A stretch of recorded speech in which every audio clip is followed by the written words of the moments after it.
Patuloy po ang inyong pagsubaybay sa palatuntunang CMN Pilipinas. Napapakinggan live nationwide via satellite at sa mga himpilan ng radyo ng Catholic Media Network sa iba't ibang lalawigan sa ating bansa. Araw po ngayon ng Miyerkules, ikasampung araw sa buwan ng Disyembre. Ako po ang inyong lingkod, si Ariel Ayala.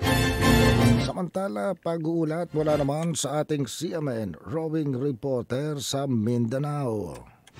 CMN Live Nation. Willie Boy Ramos, magandang araw sa iyo.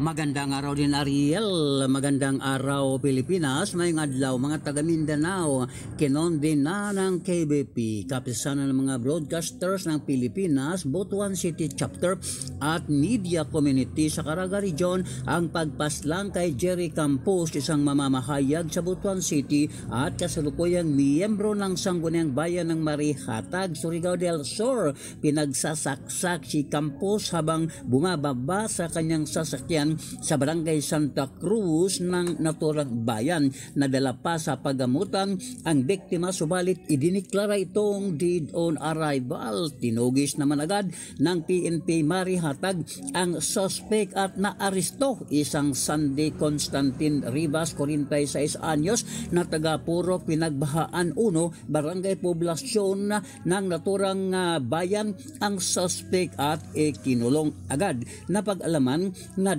dating news director sa isang himpilan ng radyo sa Butuan City si Campos at kasalukuyang station manager ng Radyo Serbato Philippines sa Butuan City bago ito pinaslang.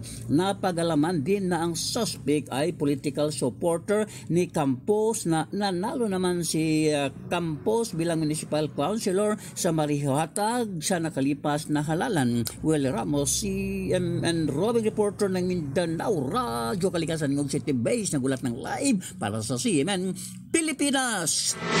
CMN Live Nationwide. Maraming salamat, Willie Boy Ramos, ang ating CMN roving reporter sa Mindanao.